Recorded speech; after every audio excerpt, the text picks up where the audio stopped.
जय श्री कृष्ण। आइए सुनते हैं सत्यनारायण व्रत कथा।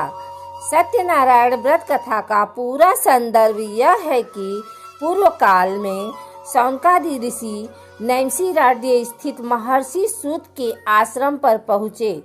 ऋषिगण महर्षि सूत से प्रश्न करते हैं कि लौकिक कष्ट मुक्ति, सांसारिक सुख समृद्धि एवं पारलौकिक लक्ष्य की सिद्धि के लिए सरल उपाय क्या है। महर्षि सूत शौनकादिक ऋषियों से बताते हैं कि ऐसा ही प्रश्न नारद जी ने भगवान विष्णु से किया था। भगवान विष्णु ने नारद जी को बताया कि लौकिक क्लेश मुक्त सांसारिक सुख समृद्धि एवं पारलौकिक लक्ष्य सिद्ध के लिए एक ही राजमार्ग है, वह है सत्यनारायण व्रत। सत्यनारायण का अर्थ है सत्याचरण, सत्याग्रह, सत्यनिष्ठा। संसार में सुख समृद्धि की प्राप्ति सत्याचरण द्वारा ही संभव है। सत्य ही ईश्वर है। सत्याचरण का अर्थ है ईश्वराधन, भगवत पूजा। कथा का प्रारंभ सूत जी द्वारा कथा सुनाने से होता है। नारद जी भगवान श्री विष्णु के पास जाकर उनकी स्तुति करते हैं। स्तुति सुनने के अनंतर भगवान श्री विष्णु जी ने नारद जी से कहा, महाभाग, आप किस प्रयोजन से यहाँ आए हैं? आपके मन में क्या है? कहिए, वह सब कुछ मैं आपको बताऊंगा। नारद जी बोले, भगवान, मृत्यु लोक में अपने पाप कर्मों के द्वारा विभिन्न योनियों में उत्पन्न सभी लोग बहुत प्रकार के क्लेशों से दुखी हो रहे हैं। हे नाथ, किस लघु उपाय से उनके कष्टों का निवारण हो सकेगा? यदि आपकी मेरे ऊपर कृपा हो तो वह सब मैं सुनना चाहता हूँ, उसे बताएं। श्री भगवान ने कहा, हे वत्स, संसार के ऊपर अनुग्रह करने की इच्छा से आपने बहुत अच्छी बात पूछी है। जिस व्रत के करने से प्राणी मोह से मुक्त होता है, उसे आपको बताता हूँ, सुने। हे वत्स, स्वर्ग और मृत्यु लोक में दुर्लभ भगवान सत्यनारायण का एक महान पुण्यप्रद व्रत है। आपके स्नेह के कारण इस समय मैं उसे कह रहा हूँ। अच्छी प्रकार विधि विधान से भगवान सत्यनारायण व्रत करके मनुष्य शीघ्र ही सुख प्राप्त कर परलोक में मोक्ष प्राप्त कर सकता है। भगवान की ऐसी बाणी सुनकर नारद मुनि ने कहा, प्रभु, इस व्रत को करने का फल क्या है? इसका विधान क्या है? इस व्रत को किसने किया और इसे कब करना चाहिए? यह सब विस्तार पूर्वक बतलाइए। श्री भगवान ने कहा, यह सत्यनारायण व्रत दुख, शोक आदि का शमन करने वाला, धन धान्य की वृद्धि करने वाला, सौभाग्य और संतान देने वाला तथा सर्वत्र विजय प्रदान करने वाला है। जिस किसी भी दिन भक्ति और श्रद्धा से समन्वित होकर मनुष्य ब्राह्मणों और बंधु बांधवों के साथ धर्म में तत्पर होकर सायंकाल भगवान सत्यनारायण की पूजा करे, नैवेद्य के रूप में उत्तम कोटि के भोजनीय पदार्थ को सवाया मात्रा में भक्ति पूर्वक अर्पित करना चाहिए। केले के फल, घी, दूध, गेहूं का चूड़ अथवा गेहूं के चूड़ के अभाव में साठी चावल का चूड़, शक्कर या गुड़, यह सब भक्ष्य सामग्री सवाया मात्रा में एकत्र कर निवेदित करनी चाहिए। बंधु बांधवों के साथ श्री सत्यनारायण भगवान की कथा सुनकर ब्राह्मणों को दक्षिणा देनी चाहिए। तदंतर बंधु बांधवों के साथ ब्राह्मणों को भोजन कराना चाहिए। भक्ति पूर्वक प्रसाद ग्रहण करके नृत्य, गीत आदि का आयोजन करना चाहिए। तदंतर भगवान सत्यनारायण का स्मरण करते हुए अपने घर जाना चाहिए। ऐसा करने से मनुष्यों की अभिलाषा अवश्य पूर्ण होती है। विशेष रूप से कलयुग में पृथ्वी लोक में यह सबसे छोटा सा उपाय है।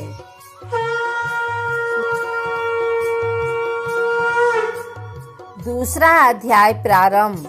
श्री सूत जी बोले, हे द्विजों, अब मैं पुनः पूर्व काल में जिसने इस सत्यनारायण व्रत को किया था उसे भली भांति विस्तार पूर्वक कहूँगा। रमणीय काशी नामक नगर में कोई अत्यंत निर्धन ब्राह्मण रहता था। भूख और प्यास से व्याकुल होकर वह प्रतिदिन पृथ्वी पर भटकता रहता था।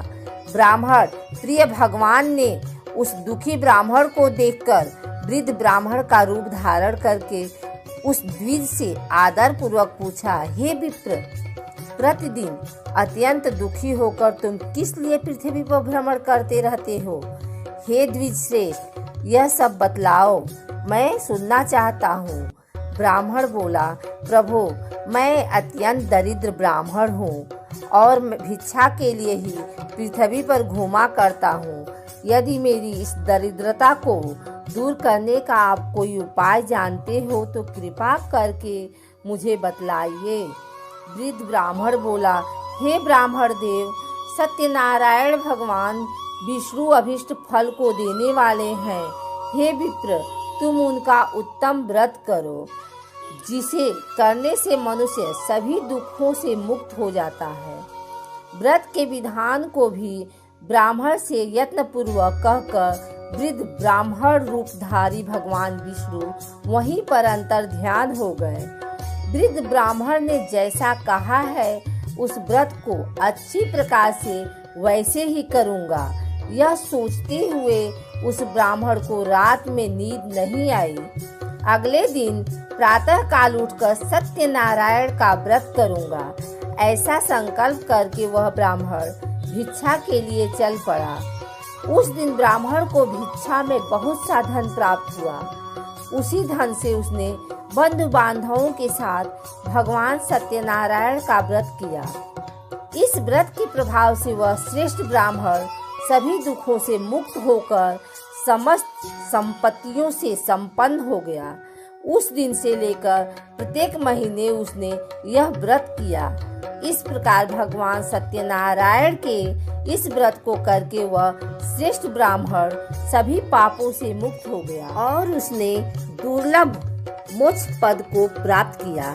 हे विप्र, पृथ्वी पर जब भी कोई मनुष्य श्री सत्यनारायण का व्रत करेगा उसी समय उसके समस्त दुख नष्ट हो जाएंगे। हे ब्राह्मणों, इस प्रकार भगवान नारायण ने महात्मा नारद जी से जो कुछ कहा मैंने वह सब आप लोगों से कह दिया। आगे अब और क्या कहूँ? हे मुने, इस पृथ्वी पर उस ब्राह्मण से सुने हुए इस व्रत को किसने किया? हम वह सब सुनना चाहते हैं। उस व्रत पर हमारी श्रद्धा हो रही है। श्री सूत जी बोले, मुनियों, पृथ्वी पर जिसने यह व्रत किया उसे आप लोग सुने। एक बार वह द्विज श्रेष्ठ अपनी धन संपत्ति के अनुसार बंधु बांधवों तथा परिवारजनों के साथ व्रत करने के लिए उद्यत हुआ। इसी बीच एक लकड़हारा वहां आया और लकड़ी बाहर रखकर उस ब्राह्मण के घर गया। प्यास से व्याकुल वह उस ब्राह्मण को व्रत करता हुआ देख प्रणाम करके उससे बोला, प्रभु, आप यह क्या कर रहे हैं? इसके करने से किस फल की प्राप्ति होती है? विस्तार पूर्वक मुझसे कहिए। विप्र ने कहा, यह सत्यनारायण का व्रत है जो सभी मनोरथों को प्रदान करने वाला है। उसी के प्रभाव से मुझे यह सब महान धन धान्य आदि प्राप्त हुआ है। जल पीकर तथा प्रसाद ग्रहण करके वह नगर चला गया।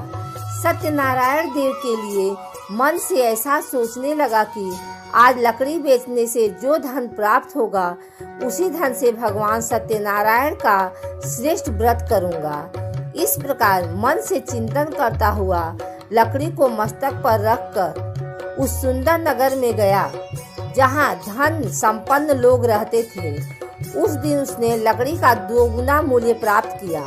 इसके बाद प्रसन्न हृदय होकर वह पके हुए केले का फल, शर्करा, घी, दूध और गेहूं का चूर्ण सवाया मात्रा में लेकर अपने घर आया। तत्पश्चात उसने अपने बांधवों को बुलाकर विधि विधान से भगवान श्री सत्यनारायण का व्रत किया। उस व्रत के प्रभाव से वह धन पुत्र से संपन्न हो गया और इस लोक में अनेक सुखों का उपभोग कर अंत में सत्यपुर अर्थात बैकुंठ लोक चला गया। तीसरा अध्याय प्रारंभ। श्री सूत जी बोले, श्रेष्ठ मुनियों, अब मैं पुनः आगे की कथा कहूँगा, आप लोग सुने। प्राचीन काल में उल्कामुख नाम का एक राजा था। वह जितेंद्रिय, सत्यवादी तथा अत्यंत बुद्धिमान था। वह विद्वान राजा प्रतिदिन देवालय जाता और ब्राह्मणों को धन देकर संतुष्ट करता था। कमल के समान मुख वाली उसकी धर्म पत्नी शील, विनय एवं सौंदर्य आदि गुणों से संपन्न तथा पतिपरायणा थी। राजा एक दिन अपनी धर्म पत्नी के साथ भद्रशिला नदी के तट पर श्री सत्यनारायण का व्रत कर रहा था। उसी समय व्यापार के लिए अनेक प्रकार की पुष्कल धनराशि से संपन्न एक साधु नाम का बनिया वहां आया। भद्रशिला नदी के तट पर नाव को स्थापित कर वह राजा के समीप गया और राजा को उस व्रत में दीक्षित देखकर विनय पूर्वक पूछने लगा। साधु ने कहा, राजन, आप भक्ति मुक्त चित्त से यह क्या कर रहे हैं? कृपया वह सब बताइए, इस समय मैं सुनना चाहता हूँ। राजा बोले, हे साधो, पुत्र आदि की प्राप्ति की कामना से अपने बंधु बांधवों के साथ मैं अतुल तेज संपन्न भगवान विष्णु का व्रत एवं पूजन कर रहा हूँ। राजा की बात सुनकर साधु ने आदर पूर्वक कहा, राजन, इस विषय में आप मुझे सब कुछ विस्तार से बतलाइए। आपके कथानुसार मैं व्रत एवं पूजन करूँगा। मुझे भी संतत नहीं है, इससे अवश्य ही संतति प्राप्त होगी। ऐसा विचार कर वह व्यापार से निवृत्त हो आनंद पूर्वक अपने घर आया। उसने अपनी भार्या से संतति प्रदान करने वाले इस सत्य व्रत को विस्तार पूर्वक बताया तथा जब मुझे संतति प्राप्त होगी तब मैं इस व्रत को करूँगा। इस प्रकार उस साधु ने अपनी भार्या लीलावती से कहा। एक दिन उसकी लीलावती नाम की सती साध्वी भार्या पति के साथ आनंद चित्त से ऋतुकालीन धर्माचरण में प्रवृत्त हुई और भगवान श्री सत्यनारायण की कृपा से उसकी वह भार्या गर्भिणी हुई। 10वें महीने में उससे कन्या रत्न की उत्पत्ति हुई और वह शुक्ल पक्ष में चंद्रम की भांति दिन प्रतिदिन बढ़ने लगी। उस कन्या का कलावती यह नाम रखा गया। इसके बाद एक दिन लीलावती ने अपने स्वामी से मधुर वाणी में कहा, आप पूर्व में संकल्पित श्री सत्यनारायण के व्रत को क्यों नहीं कर रहे हैं? साधु बोला, प्रिय, इसके विवाह के समय व्रत करूंगा। इस प्रकार अपनी पत्नी को भली भांति आश्वस्त कर वह व्यापार करने के लिए नगर की ओर चला गया। इधर कन्या कलावती पिता के घर में बढ़ने लगी। तदंतर धर्मज्ञ साधु ने नगर में सखियों के साथ क्रीड़ा करती हुई अपनी कन्या को विवाह योग्य देखकर आपस में मंत्रणा करके कन्या विवाह के लिए श्रेष्ठ वर का अन्वेषण करो, ऐसा दूत से कहकर शीघ्र ही उसे भेज दिया। उसकी आज्ञा प्राप्त करके दूत कांचन नामक नगर में गया और वहां से एक वणिक का पुत्र लेकर आया। उस साधु ने उस वणिक के पुत्र को सुंदर और गुणों से संपन्न देखकर अपनी जात के लोगों तथा बंधु बांधवों के साथ संतुष्टित हो विधि विधान से वणिक पुत्र के हाथ में कन्या का दान कर दिया। उस समय वह साधु बनिया दुर्भाग्यवश भगवान का वह उत्तम व्रत भूल गया। पूर्व संकल्प के अनुसार विवाह के समय में व्रत न करने के कारण भगवान उस पर रुष्ट हो गए। कुछ समय के पश्चात अपने व्यापार कर्म में कुशल वह साधु बनिया काल की प्रेरणा से अपने दामाद के साथ व्यापार करने के लिए समुद्र के समीप स्थित रत्नसारपुर नामक सुंदर नगर में गया और अपने श्री संपन्न दामाद के साथ वह व्यापार करने लगा। उसके बाद वे दोनों राजा चंद्रकेतु के रमणीय उस नगर में गए। उसी समय भगवान श्री सत्यनारायण ने उसे भ्रष्ट प्रतिज्ञा देकर इसे दारुण कठिन और महान दुख प्राप्त होगा यह श्राप दे दिया। एक दिन एक चोर राजा चंद्रकेतु के धन को चुराकर वहीं आया जहां दोनों वणिक स्थित थे। वह अपने पीछे दौड़ते हुए दूतों को देखकर भयभीत चित्त से धन वहीं छोड़कर शीघ्र ही छिप गया। इसके बाद राजा के दूत वहां आ गए जहां वह साधु वणिक था। वहां राजा के धन को देखकर वे दूत उन दोनों वणिक पुत्रों को बांध कर ले आए और हर्षपूर्वक दौड़ते हुए राजा से बोले, प्रभु हम 2 चोर पकड़ लाए हैं, इन्हें देखकर आप आज्ञा दें। राजा की आज्ञा से दोनों शीघ्र ही दृढ़ता पूर्वक बांधकर बिना विचार किए महान कारागार में डाल दिए गए। भगवान सत्यदेव की माया से किसी ने उन दोनों की बात नहीं सुनी और राजा चंद्रकेतु ने उन दोनों का धन भी ले लिया। भगवान के शाप से वणिक के घर में उसकी भार्या भी अत्यंत दुखित हो गई और उनके घर में सारा जो धन था वह चोर ने चुरा लिया। लीलावती शारीरिक तथा मानसिक पीड़ाओं से युक्त, भूख और प्यास से दुखी हो अन्न की चिंता से दर दर भटकने लगी। कलावती कन्या भी भोजन के लिए इधर उधर प्रतिदिन घूमने लगी। एक दिन भूख से पीड़ित कलावती एक ब्राह्मण के घर गई। वहां जाकर उसने श्री सत्यनारायण के व्रत पूजन को देखा। वहां बैठकर उसने कथा सुनी और वरदान मांगा। उसके बाद प्रसाद ग्रहण करके वह कुछ रात होने पर घर गई। माता ने कलावती कन्या से प्रेम पूर्वक पूछा, पुत्री रात में तू कहाँ रुक गई थी? तुम्हारे मन में क्या है? कलावती कन्या ने तुरंत माता से कहा, माँ मैंने एक ब्राह्मण के घर में मनोरथ प्रदान करने वाला व्रत देखा है।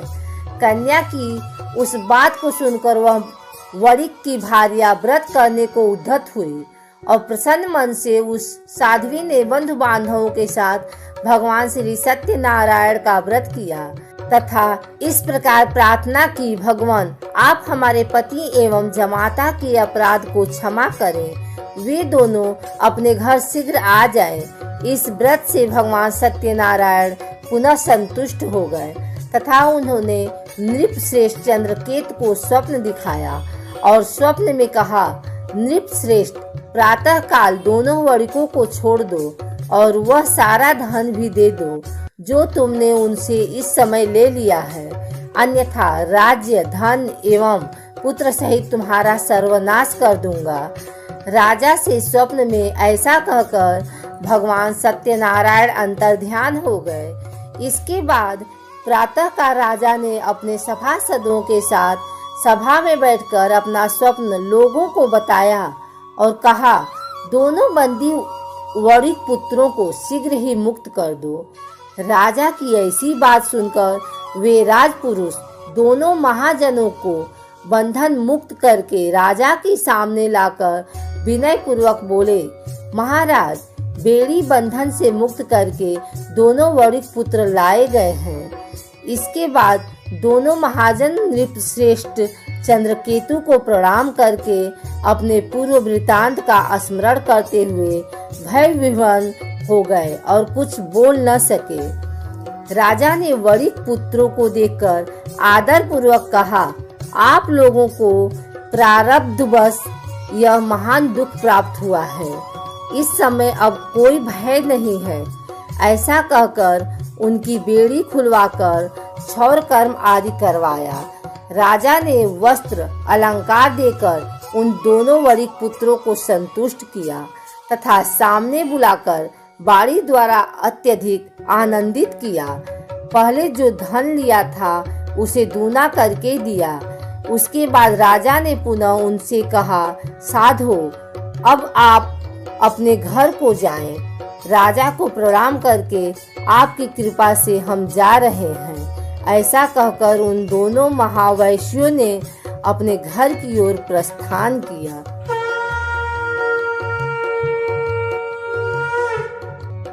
चौथा अध्याय प्रारंभ। श्री सूत जी बोले, साधु बनिया मंगलाचरण कर और ब्राह्मणों को धन देकर अपने नगर के लिए चल पड़ा। साधु के कुछ दूर जाने पर भगवान सत्यनारायण की उसकी सत्यता की परीक्षा के विषय में जिज्ञासा हुई। साधो, तुम्हारी नाव में क्या भरा है? तब धन के मद में चूर दोनों महाजनों ने अवहेलना पूर्वक हंसते हुए कहा, दंडिन, क्यों पूछ रहे हो? क्या कुछ द्रव्य लेने की इच्छा है? हमारी नाव में तो लता और पत्ते आदि भरे हैं। ऐसी निष्ठुर बाणी सुनकर तुम्हारी बात सच हो जाए, ऐसा कहकर दंडी सन्यासी को रूप धारण किए हुए भगवान कुछ दूर जाकर समुद्र के समीप बैठ गए। दंडी के चले जाने पर नित्य क्रिया करने के पश्चात उतराई हुई अर्थात जल में ऊपर की ओर उठी हुई नौका को देखकर साधु अत्यंत आश्चर्य में पड़ गया और नाव में लता और पत्ते आदि देखकर मूर्छित हो पृथ्वी पर गिर पड़ा। सचेत होने पर वणिक पुत्र चिंतित हो गया। तब उसके दामाद ने इस प्रकार कहा, आप शोक क्यों करते हैं? दंडी ने साप दे दिया है। इस स्थिति में वे ही चाहे तो सब कुछ कर सकते हैं, इसमें संशय नहीं। अतः उन्हीं की शरण में हम चलें, वही मन की इच्छा पूर्ण करेंगे। दामाद की बात सुनकर वह साधु बनिया उनके पास गया और वहां दंडी को देखकर उसने भक्ति पूर्वक उन्हें प्रणाम किया तथा आदर पूर्वक कहने लगा, आप सम्मुख मैंने जो कुछ कहा है असत्य भाषण रूप अपराध किया है, आप मेरे उस अपराध को क्षमा करें। ऐसा कहकर बारंबार प्रणाम करके वह महान शोक से आकुल हो गया। दंडी ने उसे रोता हुआ देखकर कहा, हे मूर्ख, रो मत, मेरी बात सुनो। मेरी पूजा से उदासीन होने के कारण तथा मेरी आज्ञा से ही तुमने बारंबार दुख प्राप्त किया है। भगवान की ऐसी बाणी सुनकर वह उनकी स्तुति करने लगा। साधु ने कहा, हे प्रभु, यह आश्चर्य की बात है कि आपकी माया से मोहित होने के कारण ब्रह्मा आदि देवता भी आपके गुणों और रूपों को यथावत रूप से नहीं जान पाते। फिर मैं मूर्ख आपकी माया से मोहित होने के कारण कैसे जान सकता हूँ? आप प्रसन्न हो, मैं अपनी धन संपत्ति के अनुसार आपकी पूजा करूँगा। मैं आपके शरण में आया हूँ। मेरा जो नौका में स्थित पूरा धन था उसकी तथा मेरी रक्षा करें। उस बनिया की भक्ति युक्त बाणी सुनकर भगवान जनार्दन संतुष्ट हो गए। भगवान हरि उसे अभिष्ट वर प्रदान करके वहीं अंतर ध्यान हो गए। उसके बाद वह साधु अपनी नौका में चढ़ा और उसे धन धान्य से परिपूर्ण देखकर भगवान सत्यदेव की कृपा से हमारा मनोरथ सफल हो गया। ऐसा कहकर स्वजनों के साथ उसने भगवान की विधिवत पूजा की। भगवान श्री सत्यनारायण की कृपा से वह आनंद से परिपूर्ण हो गया और नाव को प्रयत्न पूर्वक संभाल कर उसने अपने देश के लिए प्रस्थान किया। साधु बनिया ने अपने दामाद से कहा, वह देखो, मेरी रत्नपुरी नगरी दिखाई दे रही है। इसके बाद उसने अपने धन के रक्षक दूत को अपने आगमन का समाचार देने के लिए अपनी नगरी में भेजा। उसके बाद उस दूत ने नगर में जाकर साधु की भार्या को देख हाथ जोड़कर प्रणाम किया तथा उसके लिए अभीष्ट बात कही। सेठ जी अपने दामाद तथा बंधु वर्गों के साथ बहुत सारे धन धान्य से संपन्न होकर नगर के निकट पधार गए हैं। दूत के मुख से यह बात सुनकर वह महान आनंद से विह्वल हो गई और उस साध्वी ने श्री सत्यनारायण की पूजा करके अपनी पुत्री से कहा, मैं साधु के दर्शन के लिए जा रही हूँ, तुम शीघ्र आओ। माता का ऐसा वचन सुनकर व्रत को समाप्त करके प्रसाद का परित्याग कर वह कलावती भी अपने पति का दर्शन करने के लिए चल पड़ी। इससे भगवान सत्यनारायण रुष्ट हो गए और उन्होंने उसके पति को तथा नौका को धन के साथ हरण करके जल में डुबो दिया। इसके बाद कलावती कन्या अपने पति को न देख महान शोक से रुदन करती हुई पृथ्वी पर गिर पड़ी। नाव का अदर्शन तथा कन्या को अत्यंत दुखी देख भयभीत मन से साधु बनिया से सोचा, यह क्या आश्चर्य हो गया। नाव का संचालन करने वाले भी सभी चिंतित हो गए। तदंतर वह लीलावती भी कन्या को देख विह्वल हो गई और अत्यंत दुख से विलाप करती हुई अपने पति से इस प्रकार बोली, अभी अभी नौका के साथ वह कैसे अलक्षित हो गया। न जाने किस देवता की उपेक्षा से वह नौका हरण कर ली गई, अथवा श्री सत्यनारायण का महात्म्य कौन जान सकता है। ऐसा कहकर वह स्वजनों के साथ विलाप करने लगी और कलावती कन्या को गोद में लेकर रोने लगी। कलावती कन्या भी अपने पति के नष्ट हो जाने पर दुखी हो गई और पति की पादुका लेकर उनका अनुगमन करने के लिए उसने मन में निश्चय किया। कन्या की इस प्रकार के आचरण को देख भार्या सहित वह धर्मज्ञ साधु बनिया अत्यंत शोक संतप्त हो गया और सोचने लगा, या तो भगवान सत्यनारायण ने यह अपहरण किया है अथवा हम सभी भगवान सत्यदेव की माया से मोहित हो गए हैं। अपनी धन शक्ति के अनुसार मैं भगवान श्री सत्यनारायण की पूजा करूंगा।